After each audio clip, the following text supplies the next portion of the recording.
Het bevorderen der vaderlandse geschiedenis en vooral die van Limburg, alsmede het opsporen van oudheden. Dat is de doelstelling die het genootschap zich 150 jaar geleden stelt. De eerste aanwinsten worden ondergebracht in het verenigingslokaal.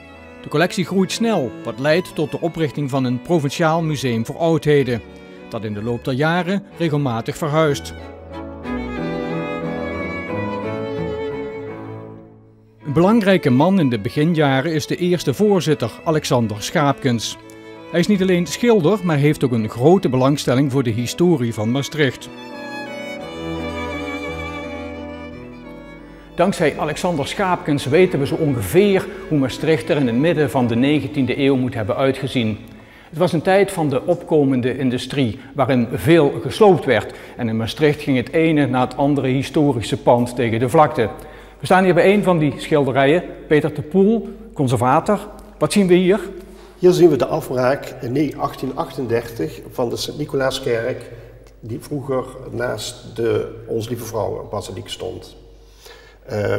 Alexander Schaapkens heeft de afbraak weergegeven alsof hij ervoor stond. Ja, want je ziet hier het puin wordt naar beneden gegooid. We zien hier mannetjes bezig met de sloop. Ja, inderdaad. En dat is bijzonder. Het zijn geen romantische composities, maar het is echt een soort protest dat hij wilt weergeven. En hier heel opmerkelijk schilderijtje ook, hè? Ja, dit is het middeleeuwse houten huis dat zich bevond op de plek waar nu de Bijenkorf is in Maastricht. Je kijkt dus in de richting van de Kleine Staat. Op de achtergrond zie je nog het Dinghuis, de zijgevel van het Dinghuis. En dit werd dus ook in rond 1837, 1838 afgebroken. Ja, doodzonde eigenlijk, hè? Heel jammer, maar gelukkig heeft Alexander van Schaapkens nog dit kunnen vastleggen. Nog net op tijd.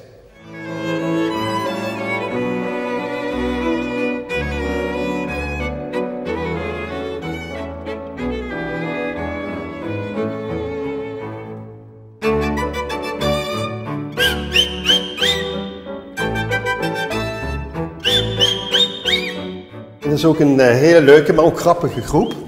Een beeldengroep gemaakt door Frans van der Laar in 1911. Een paar jaar daarvoor had hij de heiligdomsvaart op de markt meegemaakt en zag daar die menigte. En hij dacht, ik ga een groep maken met een doorsnee van de Maastrichtse bevolking van rond 1900. We zien hier verschillende types weergegeven, zoals de politieagent Kesseleer. Een bekende figuur in Maastricht rond 1900. Een soort bromsnor. En hij probeert iedereen in toom te houden. De menigte op de stoep wordt ongeduldig en kijken allemaal of de optocht eraan komt.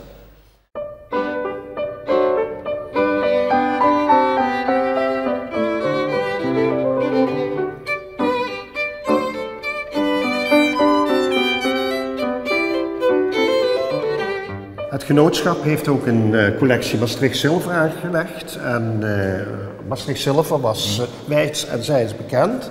En het zijn prachtige voorwerpen.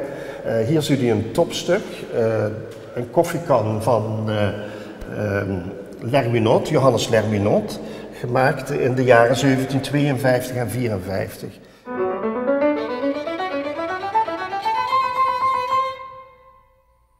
De collectie groeit en groeit. Dat leidt in 1968 tot de verzelfstandiging van het museum, dat dan al Bonnefantenmuseum heet. Het Oudheidkundig Genootschap geeft zijn collectie in langdurig gebruikleen.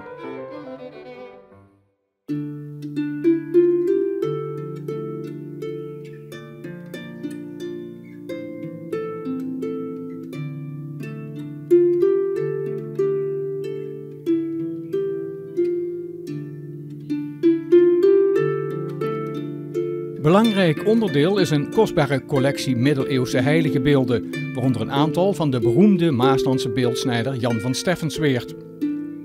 Een van de prachtige beelden is deze bisschopsfiguur van Jan van Steffensweert. Het was uiteraard in 1916, toen dit beeld binnenkwam, niet bekend dat het van Steffensweert was.